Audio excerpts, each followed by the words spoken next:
Hey there, Eurus here, and welcome to Community Life. Here we talk with the amazing humans from the community world about their life journeys and learn from each other. And today we have a conversation with Cole Johnson, a human connection alchemist, on a mission to shine a light on humanity and make the ordinary extraordinary, who vouches for amazing humans he meets and the values they are bringing to the world, and one of the most frequent and constant participants of Between Two Watercooler meetups. So, hello, Cole. Hey, Yuri, great to be here. Finally, happy to talk to you more just 7 minutes at Between Two Watercoolers, and I'm super happy to dive deeper into your life journey. So please tell me, what was the first marathon you are proud of running? Yeah, the first marathon proud of running was really my first one. It was the Twin Cities Marathon in 2017. And I often go back to that one because it had all the elements of what you look for in this journey of facing rejection, outside noise of people saying, why would you do something like that? You can't do something like that. Who are you to try something like that?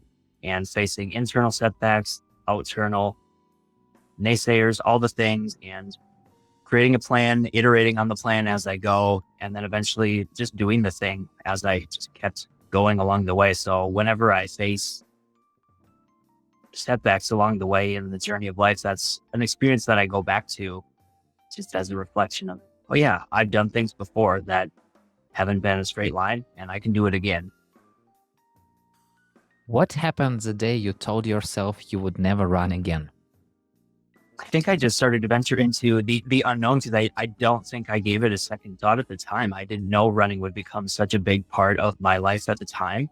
I was in high school when I told myself that running was never going to be a part of my life again. It was, a long distance training day. I just thought, oh yeah, I'll just try this. Why not? And I didn't like it at the time. And I thought, yeah, this running thing, I'm not going to ever do this again. And I fast forward a few years and I was in a very dark place in my junior year of college. And I thought to myself, is life even worth living? Is the value that I'm bringing to the world even worth it? And I was on the precipice of actually committing suicide. It was a when, not if type of scenario.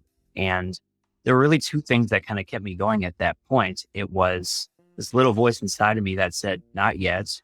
And then, I don't know. Additionally, it was, I didn't know what that meant at the time. I decided to keep going. The action in relation to running, I just saw people around me that I didn't know, just my fellow students on the campus just running. And I thought to myself, well, why don't I give this thing a shot?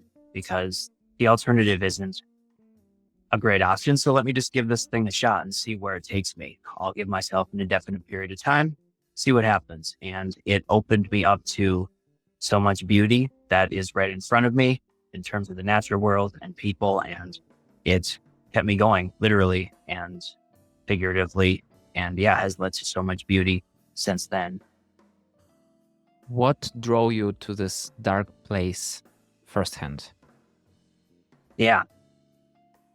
I've struggled for many years with a lack of self-worth, self-image, all the things that a lot of people struggle with. And for the longest time, I didn't feel like my story mattered or that it was worthy of sharing with other people. I was in a constant loop of the story of, well, everyone goes through struggles and hardships, which is true in a vacuum. But what I internalized was that since I'm no better or worse than anyone else, I should just keep that, repressed within myself. And so I never shared that with anyone. I think it became almost unbearable at a certain point, and I just didn't know where or who to turn to. And so I thought, since I didn't really feel like I had any outlets to share with, even though I'm sure I would have if I would have opened myself to that, I just thought, the only other option is to end everything. And thankfully, something within myself stopped me and kept me moving forward just one step at a time. Tell me more about the idea of putting one foot in front of the other. Yeah. I think sometimes, I know I've been this way where I get so caught up in the macro of everything where I got to make all this huge difference in the world and all these macro systems, and got to change this, that, and the other. And I think I've come to realize that the biggest impact that I make is really in the daily choices and decisions that I make, first and foremost for myself. And that has this unimaginable ripple effect that cascades out towards those around me and then the world at large. So it's almost like the one foot in front of the other that I take in the daily decisions and actions ripples out towards some version of the macro that I can't even fully articulate. I'm feeling like it's kind of a miracle of the story. I'm listening to you. So being in one day, like wanting to end things, and then the other day, like running marathons and understanding like there is so much more value in the world for yourself and of people around you, and becoming a person who is curious about others and want people to connect and helps others. So did that happen overnight? I guess not.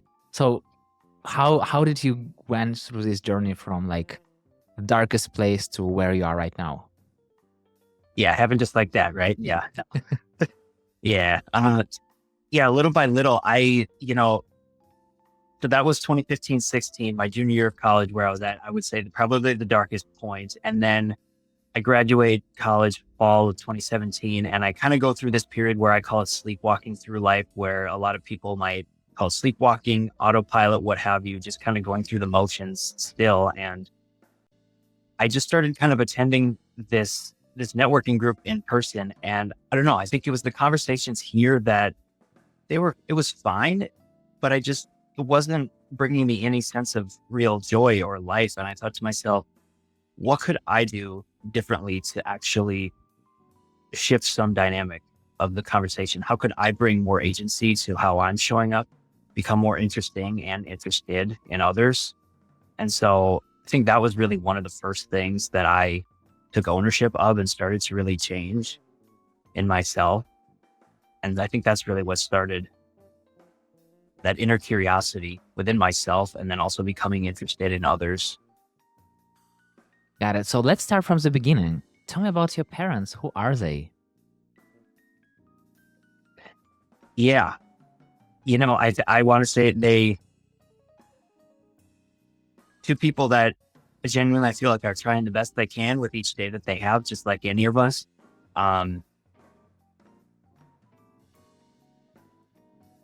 Struggling to see the beauty in the everyday and what is possible for themselves and the world. And it can, the world feels heavy in their realities. And I think my reality mirrored theirs for so long until I realized there was another way. It was everything is everyone else's fault, not anything I'm bringing to the table. I think that's the way they continue to choose to live. And I think for the longest time, I didn't understand that it was our own choices that bring us to where we are. And a lot of people still make the choice that it's just easier to blame everything external. And unfortunately, they still make that choice for themselves. And I have to be at peace with that. And that's been a hard journey to go through, but it is what it is. And I have to accept that. Did you try to share with them your way of how you see the world right now? When I first stumbled upon self-discovery and personal development, as I'm sure we'll get into here, that was in early 2020. And I made the mistake at first because I didn't understand that, when we happen upon something that really alters something within us, not everyone is going to be open to change and all this, this different way of looking at things or life. And I made the mistake at first of sharing that with people that just in retrospect, we're just not ready for it and still are not. And so, yeah, that's still how they show up to this day. And I've become much more at peace with that. Yeah. I wonder, how is dancing entered your life? Or maybe how did you enter the world of dance? Yeah. I like to say it was a seed that was planted probably 12 or 13 years ago, and it Mm. just slowly grew underneath the surface in ways that I didn't even realize that it was growing underneath the surface. So high school Spanish class, we had this group of uh, this all girls school from Colombia come up and visit us, and we did this sort of cultural exchange where we danced, we learned about one another's culture, we talked, and even though we didn't dance bachata that day, I'll never remember what we danced, but just the whole experience just left such an impression on me that always stuck with me. And I kept in touch with the Latin music genre in general, that I always continued listening to it since then. And there was just something a little bit extra with bachata that stuck with me. And I thought to myself a couple of years ago now, wouldn't it be fun if I just started learning the specific moves to this style of dance instead of, just kind of jumping and moving around? That's fun too, but it'd be fun to actually learn the specific moves that go with this style of dance. And so really what it came down to was a choice a couple of years ago that I made. I wonder what was the final drop? What made you make this final step and really go and start dancing? I stumbled upon I think it was a YouTube channel, maybe it was a course, I don't know, but it was Bachata Dance Academy. They teach out in Los Angeles. And I think I just really liked the way they were teaching, the way they conveyed the knowledge, especially for someone like me who had absolutely no knowledge of dance at all. I think sometimes when I would look up dancing in the past, whether it was bachata or something else, a lot of the videos were just, okay, hey, show up and do these sets of moves, but there would be no explanation for it. But I liked the way that these two really talked through the steps and the movements, and also were fun and enjoyable to engage with at the same time while doing it. Yeah. Do you plan to go to some kind of, I don't know, competitions or championships? Something like, when you are running, like you are going to a marathon to run a specific distance and maybe compete with other people or at least be with other people. So how do you feel about bachata? Yeah, I don't know if a competition is necessarily on the horizon, but one of the intentions, goals for 2025 is really to embrace my love of bachata dancing in new ways this year with in-person experiences. I don't know what that necessarily looks like, but this is one of the things that I've been putting out into the universe this year, and to see the energy that's come back to me already in the short time that 2025 has been here has been really a beautiful thing. It shows the power of actually putting what we want to create out into the world. It shows the power of that.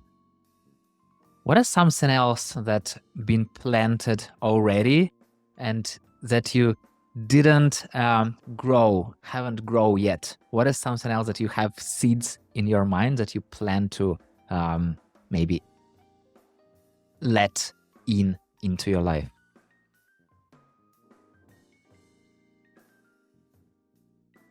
I would say connection experiences. Yeah.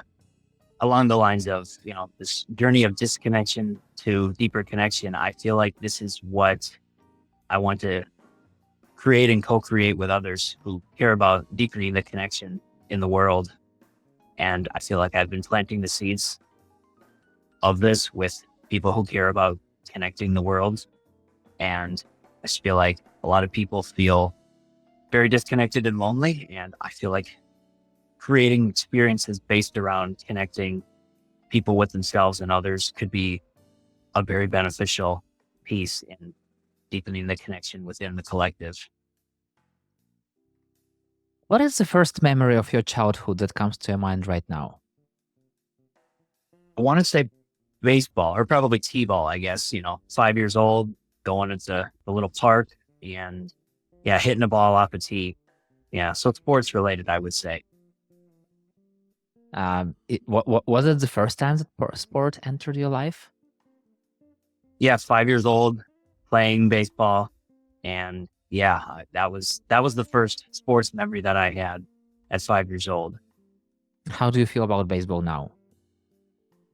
It's interesting because I think sports as a whole, I feel like I've grown a healthy detachment almost from it, where I can kind of check in, but not become so attached to Mm. the outcome of what external sports teams are doing, whether they win, lose, or what have you. Whereas I used to be so attached to it because I grew up as a fan of these various teams. And maybe, yeah, maybe that was partially because I was playing all these various sports as well. But yeah, I think I enjoyed playing all the different sports for the time that I did, but I liked that I've kind of almost removed myself, but still can kind of gaze upon them from a distance, if you will. When you are playing a sport, when you are doing some sport, let's say baseball, is it more about enjoying the process or getting a result for you? It's about having fun and enjoying the process for me. And it's interesting because there's a lot of talk about, I think even more so now with the youth of my child specialize in one sport or another, and because will that lead to a higher propensity of them becoming better at that one sport? And I remember that even being a debate when I was a child, and they would ask these pro athletes of these camps I would attend and what have you. And I've always been on the side of engaging in multiple sports will work different muscle groups. It involves you with different people, experiences, potentially different interests that you wouldn't have otherwise. And so I know people are very passionate about potentially specializing too, because, somebody might want to make it big in one sport. That might be a path for somebody, but I don't know. It's an interesting debate to have. I know that parents usually have some kind of unfulfilled ambitions, and sometimes they want their children to do this or do that, or like, I know that baseball players might be billionaires. You have to be a baseball player, or oh, I know that you have to play American football, or I have to play soccer or whatever. And they are kind of like, I even know a few examples of such parents who are not the professional sportsmen, but they are trying to make their children professionals, to kind of like, and they're fully invested in that. I don't know how those children feel about this, but yeah, I totally get that. Sometimes, I feel like children usually do not have a choice, because if parents tell that you have to do this, you will play this sport, like you have to be better, faster, do harder things. Yeah, I don't know. Like, yeah, I'm sometimes coming back to my university time, and I was thinking like, how did I choose the university? And I just asked my mother, like, what is the best university, or like, what is the best course I can go to? And she was like, this one. I'm like, okay, I'm going to this one. And then I was like, why did I do that? So it feels pretty much the same, about choosing like professional sport, like one sport in such a young age, I would say. So I don't know. I'm with you. Well, and going back to even our talk earlier about agency too, at such a young age to have potentially a parent saying, you're going to do this one sport and have this one path for yourself because I'm the parent and I know what's best. To each their own, and that's fine. I'm not going to judge, but it's an interesting way to go about things. What habits or routines do you do every day? Yeah, so my mornings and evenings are bookended with movement, connection, and stillness.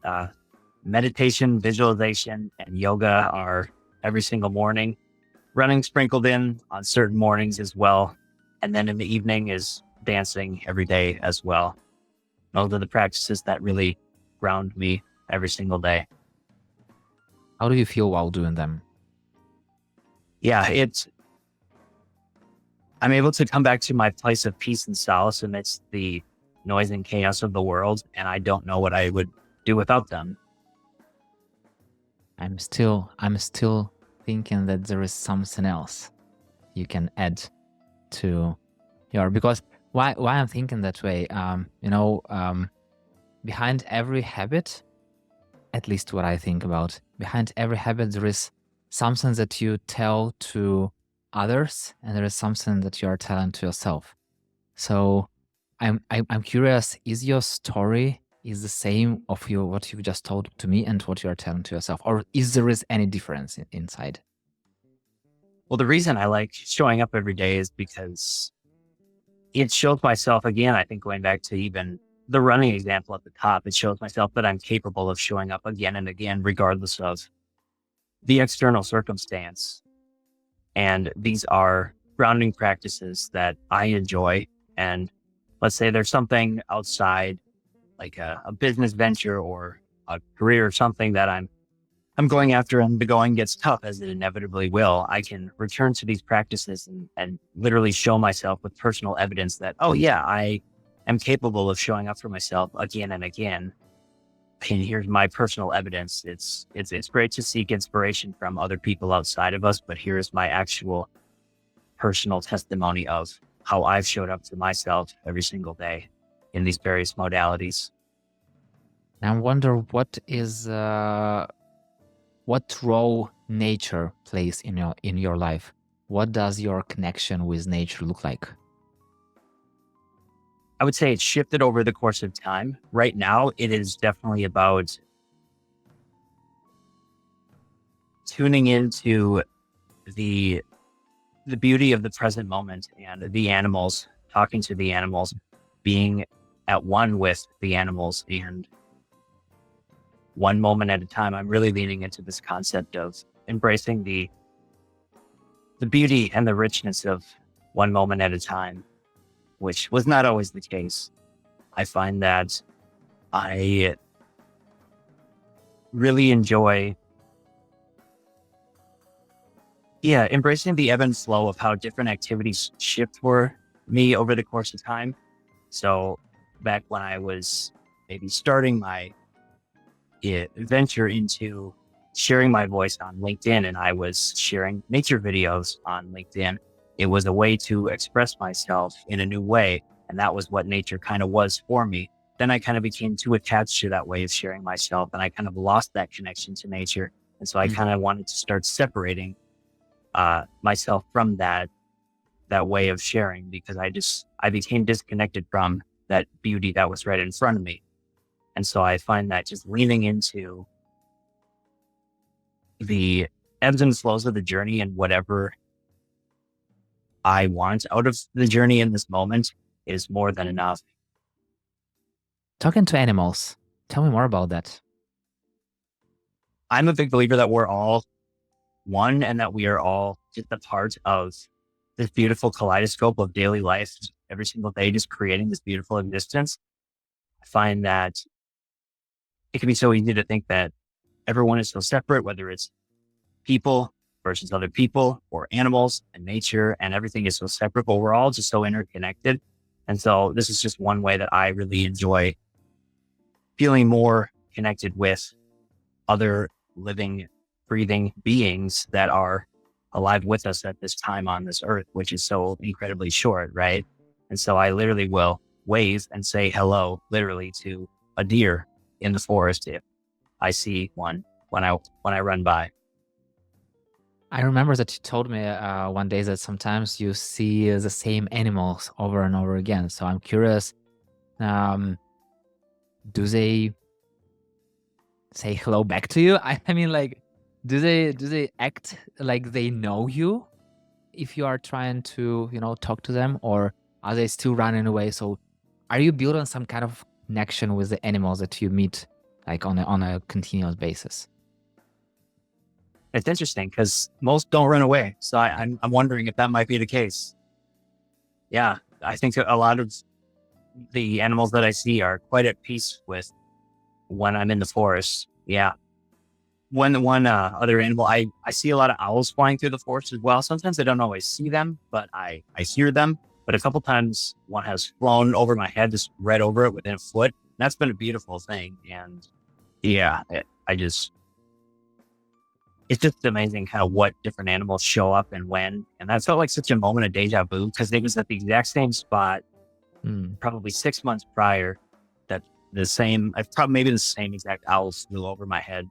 Who knows? It was the same one, but it was at the exact same spot. So it was kind of amazing. Maybe there are still some kind of glitches in Matrix, So Yeah. who knows how it works. And I'm curious, how did you feel or how do you feel when you meet coyotes? Again, a few of them surrounded me once, but nothing happens. I just kind of kept going on my way, and it was just kind of a beautiful serendipitous moment where I said hello, and then I just kept going. Yeah, Were you afraid? it was interesting. I really wasn't. Because all of a sudden, all of the all of the coyotes were just there, and then they just kind of dissipated. We all just kind of looked at each other, and then they just went on their way. So you said hello with a gaze, and then it was just I think so. buddies. Hey buddies. Okay, see you. See you next time. Talk to you later. Got it. So how are you letting your inner child out to play? I think it goes back to the dancing and being outside, which I know we literally just talked about, but that is what my inner child wants more than anything. I remember creating a video a few years ago on LinkedIn, and it was centered around this concept of the inner child. And I asked the question to the audience, what does your inner child long for? Or some iteration of that question. And for me, my example was being or just wanting to move inside, outside, whatever it was. And even though that video was filmed probably 3+ years ago, that's still the case today. And just seeing how movement has come into fruition in my life still now, it's really a beautiful thing. So yeah, I mean, we touched on it with the dancing, yoga, running. That is really what it is. And that's why they are such habitual practices for me every single day. Because maybe they weren't always present when I was younger, but they bring about that childlike playfulness of just moving and seeing what happens. What are the differences or different views you still might have between your inner child and adult one? What's coming to me is that there's for the long, I mean, I think especially in the last 6 or 12 months, there's been a lot of growth here. But again, I think there was so much self-hatred and judgment in even the last several years. But I'm really making a lot of progress in this regard, and I can feel it in how I feel for myself and how I'm engaging with the world. And I think I didn't know that as a child, that I was so wrapped up in all of that. And then just fast forwarding to, just a year or two ago, it was still quite present, but now you fast forwarding, it's this, yeah, I think I now have the understanding that I can show up for myself however I want to. I don't think the child in me knew that I could show up however I wanted to, but now I understand that I can. That makes sense.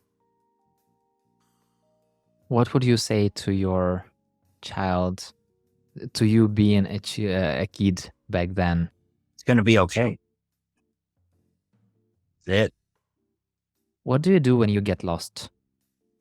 I come back to the breath, put my hands on my heart, and I breathe. And I take a moment. I find that is what grounds me and brings me back to myself and brings me clarity again and again. I mean, even 6 months ago when I felt like I didn't know which direction I was really trying to go, and I grounded back into myself, and I just took a breath and I asked myself, what is the next best decision I could make right now? And that actually gave me the clarity to have a conversation with somebody, which ended up leading me to venturing more into this whole kind of community space. But I wouldn't have if I would have just kept kind of going business as usual and not slowing down to check in with myself. Talking about self-development, there are so many, once again, there are so many different ways on becoming, as they call, a better version of yourself. So I'm curious, how do you choose what are the best ways for you to work on yourself to self-develop?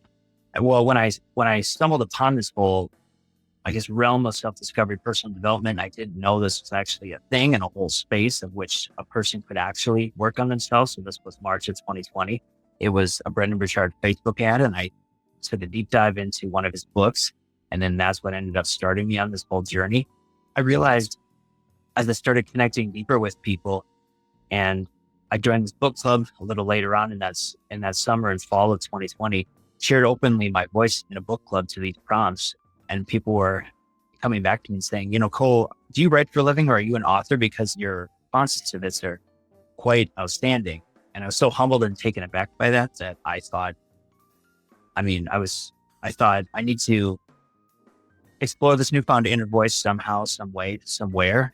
And so to answer the question, it's really about always listening to my intuition and seeing where can I speak my voice and be of where's my energy best served today, essentially.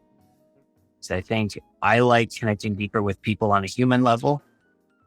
And while it's all great to dive into, the gurus of the world, and, they can have some great content out there, but if I don't feel that deep personal connection with someone that I can learn from, it doesn't really stick around for me, if you will. So that's really what I like to engage with, and who I like to engage with, someone that I can actually learn from, feel a mutual sense of trust, respect, and safety with, and just create beautiful things together.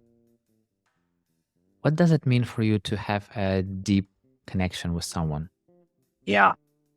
I think it's really what I just mentioned. There's a mutual sense of trust, respect, and safety. For the longest time, my understanding of safety started and stopped with the physical component of things. And I thought to myself, oh, well, I'm not physically in danger. So what do I have to be worried about? Or, I should be grateful, right? If I'm not physically in any danger. But then I realized over time, as I stepped into this whole self-discovery world, that there's actually other components of what safety looks and feels like. And I realized that I hadn't necessarily surrounded myself around people that I felt truly safe with, that I could share fully myself with. And so as I started to open up to people that I did feel this sense of depth with, I started to kind of feel these two different realities, where kind of the in-person reality where I'm still kind of a shell of who I could be, then the online world where it's everything I maybe had hoped but never knew was on the table. And so it's kind of like I've been living these two different realities, and slowly, little by little, they're starting to meld together, but it's a process, obviously. Yeah, I feel like it's always a process, and Oh yeah. yeah, especially I feel like when the COVID started and people were suddenly locked up, they finally understood like what's the meaning of the real human connections. And I feel like since that time that even online connections, they became much more in a human way, I would say. But still, no matter what, yeah, it's still two different worlds that still has to be connected. So Well, to that point, it's interesting, because I remember back to when COVID started, and a lot of people were questioning, what does my in-person reality look like? Do I like it? Do I not? A lot of people were saying, starting to question a lot of different things. And I remember thinking to myself, yeah, I've never really truly enjoyed my in-person reality to the extent that I now realize I could have, right? And I think that was an awakening moment for me more than anything else. And I think that's really when I stepped into the online world, really at that time in early 2020, is when I realized, oh, okay, this is the type of connection and depth that is available if I open myself up to it and continue to put in the work on myself every single day, which I do. And so now, how do we actually merge the two worlds together? Yeah. you made me think about the movie Ready Player One, when there is like a real world and there is an online world. And in online world, you can do whatever you want. You can be anyone you want, but then you're coming back to reality and you still have this connection between those two realities.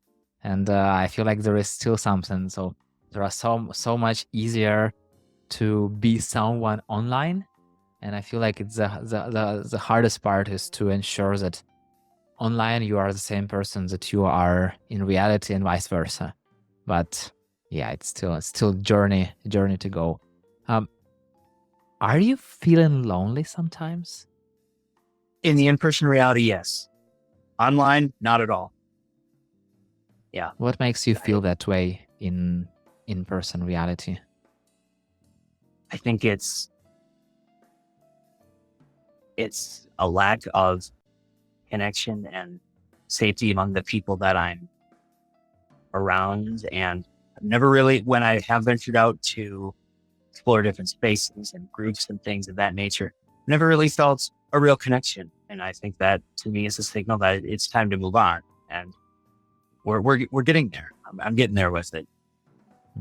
I know the answer isn't always to physically move spaces, but for me, it is. I can tell it is. It's been that way, and I can tell that's what it is.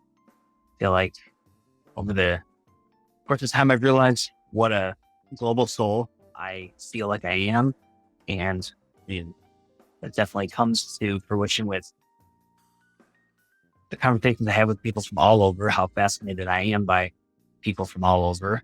And then I come back to the in-person reality here, and it just doesn't have the same zestfulness as the other. Where do you plan to go? Anywhere where my people are that I've built deep bonds with, which is kind of everywhere. Looks like you are going to become a person of the world. That's what it feels like. Yeah. So what will be the first destination? Europe or Southeast Asia. Why? Yeah, it's the people. I really feel like the people kind of break any experience, and that's why it's people that I have met through various places that live in Europe and also in Southeast Asia.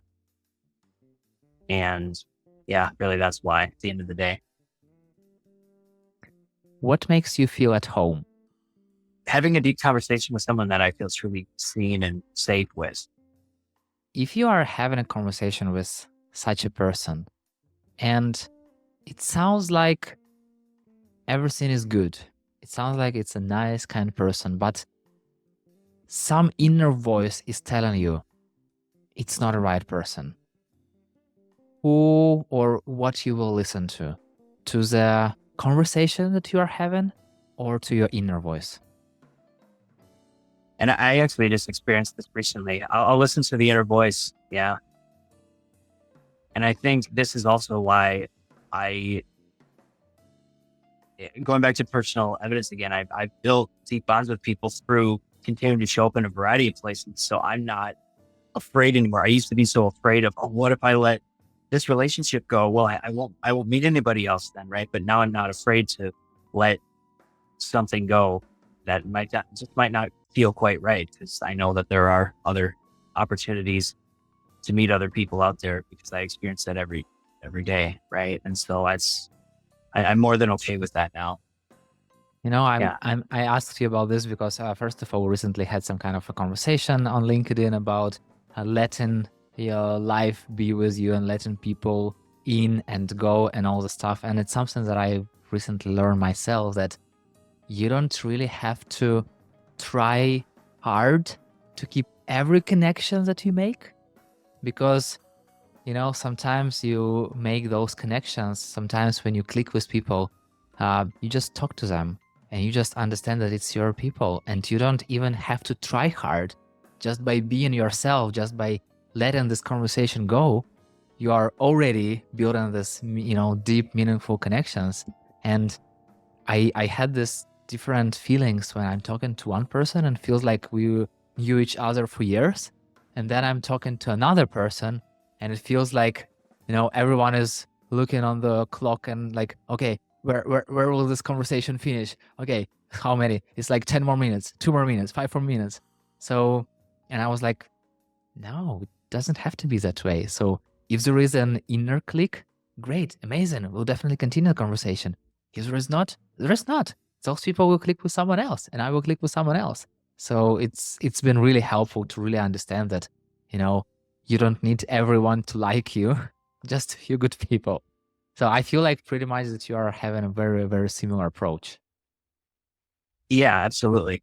Oh, what I will add to that is I used to put so much pressure on myself, back to that concept of attachment from earlier, where if we didn't click right away, I would feel, I feel bad about it, something that was wrong with me. And yeah, maybe I am able to let that go so much more in the present moment.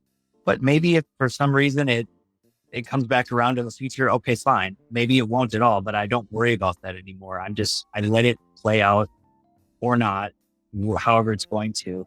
And I found that this is so much better for my energy personally. And it just allows me to enjoy the day by day ebb and flow so much more of just life. Who inspires you?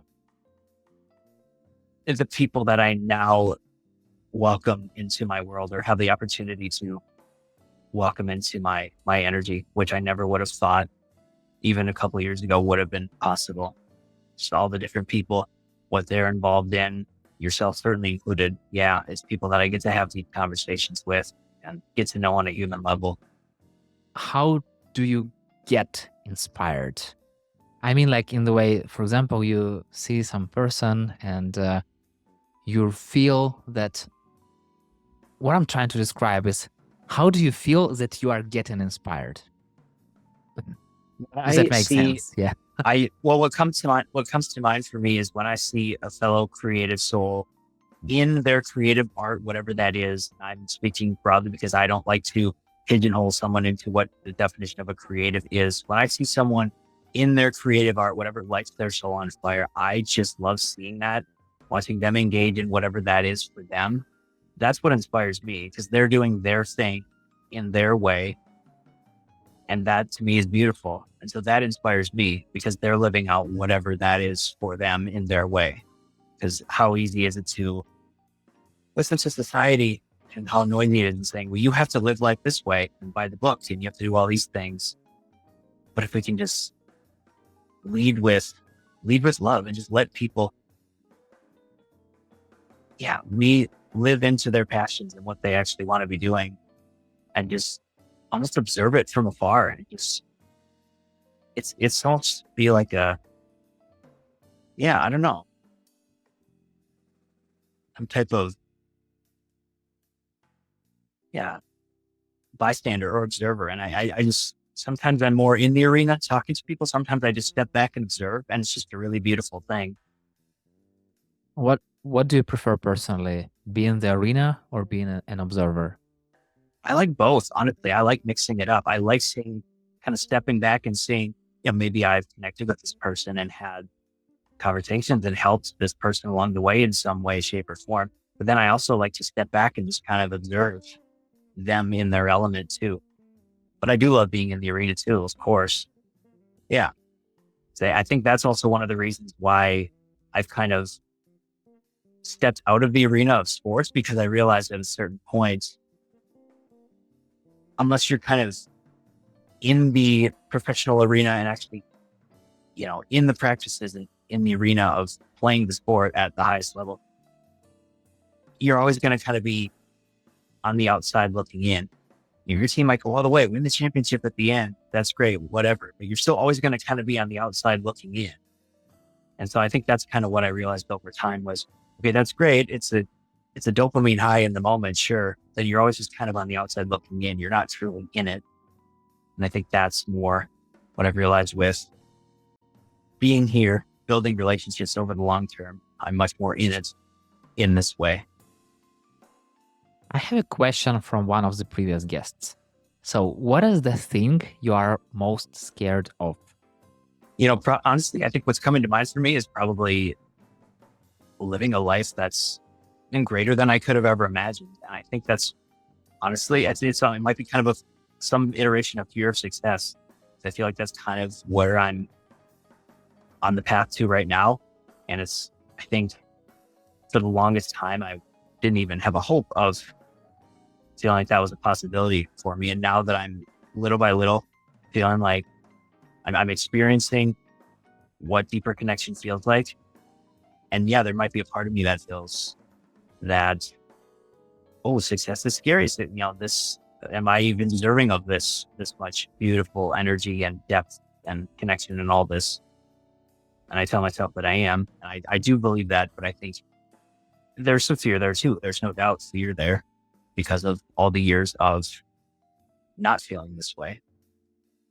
What would you say to someone who might be right now in the place where they close to lose hope?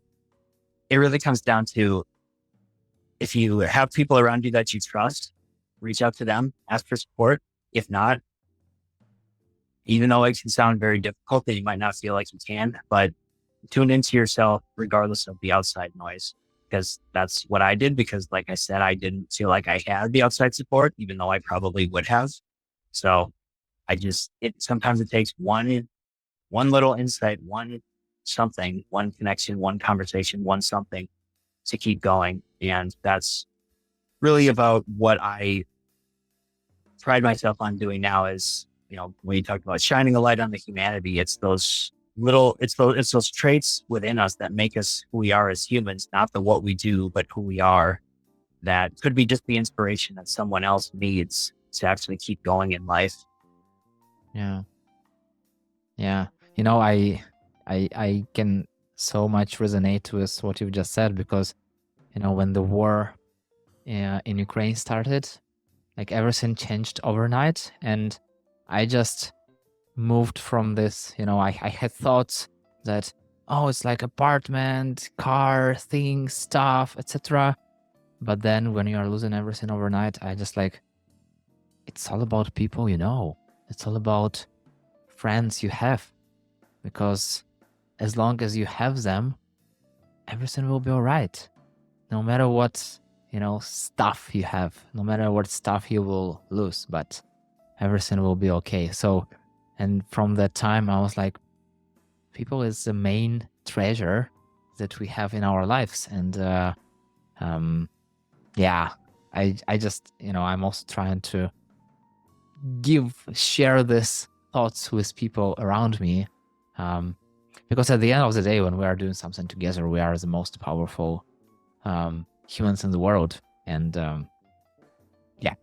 Anyway, I can talk about it forever, so you better stop me. And Cole, I wish to have the sky is the limit to our conversation, but time is the limit.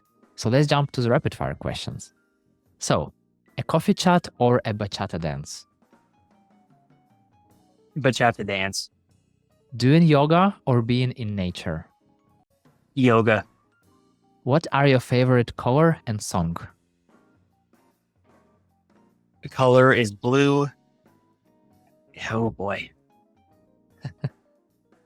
You're prepared for that. We are sharing the song of the week every week. So yeah, well, this week it's a bachata song coming in. And I know it's only, what is it, Wednesday? Yes, Wednesday. So it's probably some bachata song. I don't know. I know it probably should be a specific one, but I'm creating a YouTube playlist of bachata songs for me, for myself, but it's probably a bachata song, which is so on brand, I know. Got it. If you were a superhero, what superpower would you have? The ability to shine a light even more on the beautiful intricacies of people that they might not even realize they have, even more so, because we all have beautiful pieces within ourselves, even more. And it's just so important to me. Who do you learn from? Name just one person. Yeah, let's go with Lindsay Lerner. Yeah, she's a gem. Name two people whom I should definitely reach out to and have this conversation with. Let's go with,